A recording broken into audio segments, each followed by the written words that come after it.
আসসালামু আলাইকুম এভরিওয়ান। আজকে আমরা কথা বলবো আন্ডার 11K বাজেটে 11,000 টাকার নিচে দুই ব্র্যান্ডের সেরা দুটি phone, Infinix smart 9 HD versus Realme note 60X। এই দুটি ফোন নিয়ে দুটি ফোনের ভালো মন্দ দিক খুঁজে বের করে পার্ট বাই পার্ট কম্পেয়ার করে দেখব কোন ফোনটি সেরা আর সেরা। আপনারা দেখছেন আপনাদের প্রিয় চ্যানেল আকিকুল রিয়া, সাথে আছে আমি আকিকুল। চ্যানেলটা সাবস্ক্রাইব করে চলুন কম্পেয়ার শুরু করা যাক। প্রথমে আমরা দুইটি ফোনের রিলিজ ডেট দেখে নেই।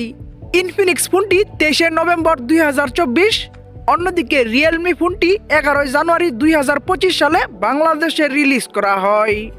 তো চলুন এখন কম্পেয়ার শুরু করা যাক। Compare start. প্রথমে আমরা কথা বলবো ফোনগুলোর ডিজাইন নিয়ে। ডিজাইনে দুইটা ফোনই গ্লাস ফন্ট, প্লাস্টিক ফ্রেম এবং প্লাস্টিক ব্যাগ ইউজ করা হয়েছে এবং ইনফিনিক্স ফোনটির থিকনেস হচ্ছে 8.35 মিলিমিটার, অন্যদিকে রিয়েলমির থিকনেস হচ্ছে 7.84 মিলিমিটার। তবে দুইটা ফোনই ডুয়াল ন্যানো সিম 2G 3G এবং 4G সাপোর্টেড। ওয়েট মানে ইনফিনিক্সের ওজন 188 গ্রাম, অন্যদিকে রিয়েলমির ওজন 187 গ্রাম। ডিজাইনের তুলনামূলক দুইটা ফোনই মোটামুটি সেম টাইপের কাজ করেছে, তাই আমরা দুইটা ফোনকে দিচ্ছি 8 পয়েন্ট। ডিজাইনে কেউ কারো থেকে এগিয়ে গেল না, কেউ কারো থেকে পিছিয়ে গেল না, দুইটা ফোনই সেম জায়গায় থাকলো। চলে আসা যাক ডিসপ্লেতে। কথা বলা যাক ফোনগুলোর ডিসপ্লে নিয়ে। ডিসপ্লে হিসাবে ইনফিনিক্স ফোনটিতে ইউজ করা হয়েছে 6.7 ইঞ্চির এইচডি প্লাস IPS LCD 500 একটি ডিসপ্লে এবং ডিসপ্লেটি 16 মিলিয়ন কালার সাপোর্টেড। অন্যদিকে ডিসপ্লে হিসাবে রিয়েলমি ফোনটিতে ইউজ করা হয়েছে 6.74 ইঞ্চির HD plus IPS LCD U type notch একটি ডিসপ্লে এবং এই ডিসপ্লেটিও 16 মিলিয়ন কালার সাপোর্টেড। এবং দুইটা ফোনেরই ডিসপ্লে রেজলিউশন হচ্ছে 720x1600 পিক্সেল। ইনফিনিক্সের পিক্সেল ডেন্সিটি হচ্ছে 264 ppi, অন্যদিকে রিয়েলমির পিক্সেল ডেন্সিটি হচ্ছে 260 ppi এবং ইনফিনিক্সের স্ক্রিন অ্যান্ড বডি রেশিও হচ্ছে 84.3%, অন্যদিকে রিয়েলমির স্ক্রিন অ্যান্ড বডি রেশিও হচ্ছে 85.5% এবং ইনফিনিক্সে ব্রাইটনেস হিসাবে থাকছে 500 নিটস, অন্যদিকে রিয়েলমিতে ব্রাইটনেস হিসাবে থাকছে 560 নিটস। তবে দুইটা ফোনে রিফ্রেশ রেট হিসাবে থাকছে 90 হার্জ। ডিসপ্লেতে তুলনামূলকভাবে দুইটা ফোনই মোটামুটি সেম টাইপের কাজ করলেও 5 হোল ডিসপ্লে ইউজ করে অবশ্যই এগিয়ে থাকবে ইনফিনিক্স, তাই ইনফিনিক্সকে দিচ্ছি 8 পয়েন্ট আর অন্যদিকে রিয়েলমিকে দিচ্ছি 7 পয়েন্ট। ডিসপ্লেতে 5 হোল ডিসপ্লে ইউজ করে এগিয়ে গেল ইনফিনিক্স আর পিছিয়ে থাকলো রিয়েলমি ফোনটি। এখন আমরা কথা বলবো ফোনগুলোর ক্যামেরা নিয়ে। প্রথমে আমরা রিয়ার ক্যামেরা নিয়ে কথা বলি। রিয়ার ক্যামেরায় দুইটা ফোনে ডুয়াল ক্যামেরা সেটআপ দেওয়া হয়েছে এবং ইনফিনিক্সে মেইন শুটার হিসেবে থাকছে 13 মানে হচ্ছে 13 মেগাপিক্সেলের একটি ক্যামেরা, অন্যদিকে রিয়েলমিতে মেইন শুটার হিসেবে থাকছে 8 মেগাপিক্সেলের একটি ক্যামেরা এবং দুইটা ফোনেরই সাথে একটি করে এআই লেন্স থাকছে এবং দুইটা ফোনে রিয়ার ক্যামেরাতে হাইস্ট ভিডিও করা যাবে 1080p 30 fps এ। রিয়ার ক্যামেরায় রিয়েলমির তুলনায় বড়সড় মেইন শুটার ইউজ করে এগিয়ে থাকবে ইনফিনিক্স, তাই ইনফিনিক্সকে দিচ্ছি 8 পয়েন্ট আর অন্যদিকে রিয়েলমিকে দিচ্ছি 7 পয়েন্ট। রিয়ার ক্যামেরায় তুলনামূলকভাবে ভালো কাজ করে এগিয়ে গেল ইনফিনিক্স আর পিছিয়ে থাকলো রিয়েলমি ফোনটি। চলে আসা যাক ফ্রন্ট ক্যামেরায়। কথা বলা যাক ফোনগুলোর ফ্রন্ট ক্যামেরা নিয়ে।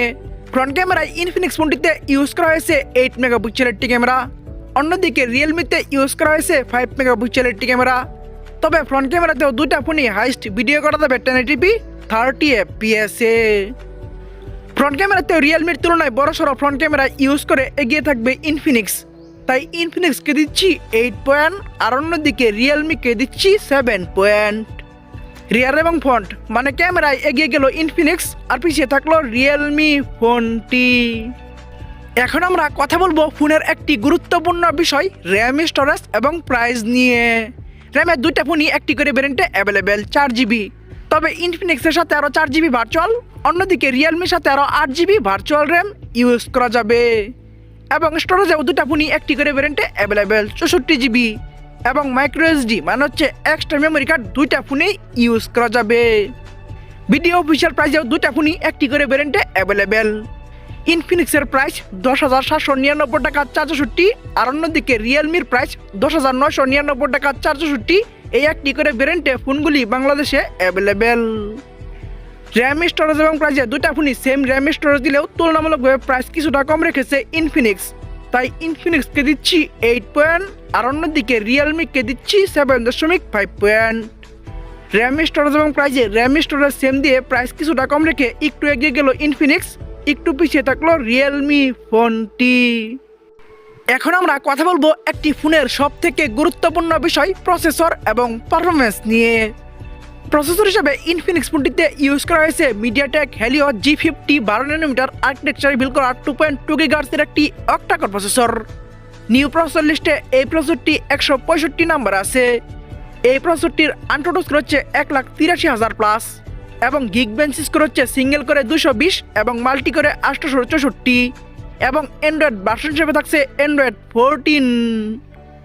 অন্যদিকে প্রসেসর হিসেবে রিয়েলমি ফোনটিতে ইউজ করা হয়েছে ইউনিসক টাইগার সিরিজের T612 12 ন্যানোমিটার আর্কিটেকচারে বিল্ড করা 1.8 GHz একটি অক্টাকোর প্রসেসর। নিউ প্রসেসর লিস্টে এই প্রসেসরটি 149 নাম্বার আছে। এই প্রসেসরটির আনটোটাল স্কোর হচ্ছে 2,45,000+ এবং গিগবেঞ্চ স্কোর হচ্ছে সিঙ্গেল করে 411 এবং মাল্টি করে 1399 এবং অ্যান্ড্রয়েড ভার্সন হিসেবে এখানে থাকছে অ্যান্ড্রয়েড 14।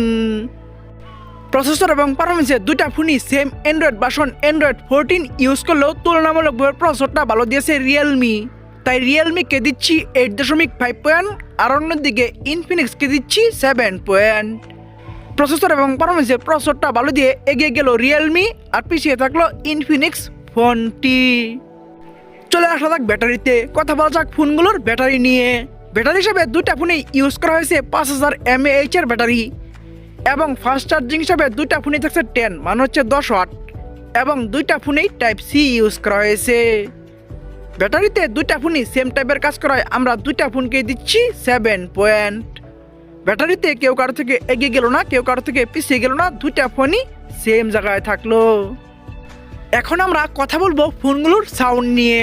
সাউন্ডের দুইটা ফোনই আমরা 3.5mm জ্যাক পাচ্ছি এবং লাউড স্পিকার পাচ্ছি এবং দুইটার একটাতে আমরা নয়েজ ক্যান্সেলিং মাইক পাচ্ছি না। তবে ইনফিনিক্স ফোনটিতে আমরা ডুয়াল স্টেরিও স্পিকার পাচ্ছি, যা খুবই ভালো একটি দিক। অন্যদিকে রিয়েলমিতে আমরা ডুয়াল স্টেরিও স্পিকার পাচ্ছি না। সাউন্ডের ডুয়াল স্টেরিও স্পিকার ইউজ করে এগিয়ে থাকবে ইনফিনিক্স, তাই ইনফিনিক্সকে দিচ্ছি 9 পয়েন্ট, আর অন্যদিকে রিয়েলমিকে দিচ্ছি 8 পয়েন্ট। সাউন্ডের তুলনামূলকভাবে ভালো কাজ করে এগিয়ে গেল ইনফিনিক্স, আর পিছিয়ে থাকলো রিয়েলমি ফোনটি। চলে আসা যাক সেন্সরে, কথা বলা যাক ফোনগুলোর সেন্সর নিয়ে। সেন্সরের দুইটা ফোনেই সাইড মাউন্টেড ফিঙ্গারপ্রিন্ট ইউজ করা হয়েছে, তবে দুইটার একটাতে আমরা জাইরোস্কোপ সেন্সরটি পাচ্ছি না। সেন্সরের দুইটা ফোনই সেম টাইপের কাজ করায় আমরা দুইটা ফোনকে দিচ্ছি 8 পয়েন্ট। সেন্সরে কেউ কারো থেকে এগিয়ে গেল না, কেউ কারো থেকে পিছিয়ে গেল না, দুইটা ফোনই সেম জায়গায় থাকলো। আমরা ভিডিওর শেষের দিকে চলে এসেছি। শেষের দিকে যা হয় তা হচ্ছে রেজাল্ট নিয়ে কথা বলতে হয়। রেজাল্ট থেকে বোঝা যায় কে এগিয়ে গেল কে পিছিয়ে গেল। তো চলুন এখন আমরা ফোনগুলোর রেজাল্ট নিয়ে কথা বলি। প্রথমে আমরা ইনফিনিক্স স্মার্ট 9 HD এই ফোনটির রেজাল্ট নিয়ে কথা বলি। এই ফোনটি ডিজাইন পাচ্ছে 8 ডিসপ্লেতে 8, rear camera 8, front camera 8, RAM storage এবং প্রাইজে 8, প্রসেসর 7, ব্যাটারিতে 7, সাউন্ডে 9, সেন্সরে 8, ওভারঅল মাই পয়েন্ট আমি তাদেরকে দিচ্ছি 8 পয়েন্ট। অন্যদিকে রিয়েলমি নোট 60X এই ফোনটির রেজাল্ট হলো ডিজাইন পাচ্ছে 8 ডিসপ্লেতে 7, rear camera 7, front camera 7, RAM storage এবং প্রাইজে 7.5, প্রসেসরে 8.5, ব্যাটারিতে 7, সাউন্ডে 8, সেন্সরে 8, ওভারঅল মাই পয়েন্ট আমি তাদেরকেও দিচ্ছি 8 পয়েন্ট। ওভারঅল মাই পয়েন্টে দুইটা ফোনকে সেম জায়গায় রাখার কারণ হচ্ছে দুইটা ফোনই তুলনামূলকভাবে ভালো কাজ করেছে। তো চলুন এখন আমরা মেন রেজাল্ট মানে হচ্ছে টোটাল পয়েন্ট নিয়ে কথা বলা যাক। টোটাল পয়েন্টে রিয়েলমি নোট 60X এই ফোনটি টোটাল পাচ্ছে 76 মানে হচ্ছে 76 পয়েন্ট। অন্যদিকে ইনফিনিক্স স্মার্ট 9 HD এই ফোনটি রিয়েলমির থেকে 3 পয়েন্ট বেশি পেয়ে 79 মানে হচ্ছে 79 পয়েন্ট পেয়ে আজকের আশা করি হলো ইনফিনিক্স স্মার্ট 9 HD এই ফোনটি। আপনাদের কারো বাজেট 11,000 টাকার নিচে হলে আপনারা ইনফিনিক্স স্মার্ট 9 HD এই ফোনটি চয়েস করতে পারেন। তো বন্ধুরা ভিডিওটি কেমন লাগলো, ভালো লাগলে একটি লাইক দিয়ে কমেন্টস করবেন, ফেসবুক পেজে বলে দিবেন, ইউটিউব চ্যানেলে সাবস্ক্রাইব করে পাশে থাকা বেল আইকনটি অন করে দিবেন এবং পরবর্তী ভিডিও দেখার জন্য আমন্ত্রণ জানিয়ে এখনকার মতো বিদায়। আল্লাহ হাফেজ।